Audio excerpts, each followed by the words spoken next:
4 सरपंचांसह 93 सदस्यांवर कारवाई करण्यात आली आहे। जात वैधता प्रमाणपत्र सादर न केल्याबद्दल हा कारवाईचा बडगा उचलण्यात आलाय।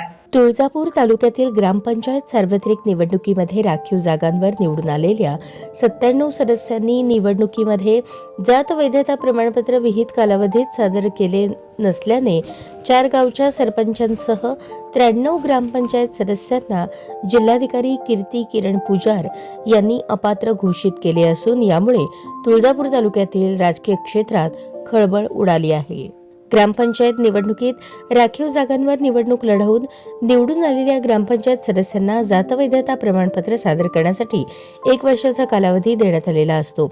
या कालावधीत जातवैधता प्रमाणपत्र सादर करणे सदस्यांना बंधनकारक असते, परंतु तुळजापूर तालुक्यातील निवडून आलेल्या 93 सदस्यांनी व 4 गावच्या सरपंचांनी जातवैधता प्रमाणपत्र सादर केले नसल्यामुळे त्यांना अपात्र ठरवण्यात आले आहे। या संदर्भात जिल्हाधिकारी कीर्तिकुमार पुजार यांनी 12 मार्च रोजी अपात्रतेबाबतचे आदेश काढले आहेत।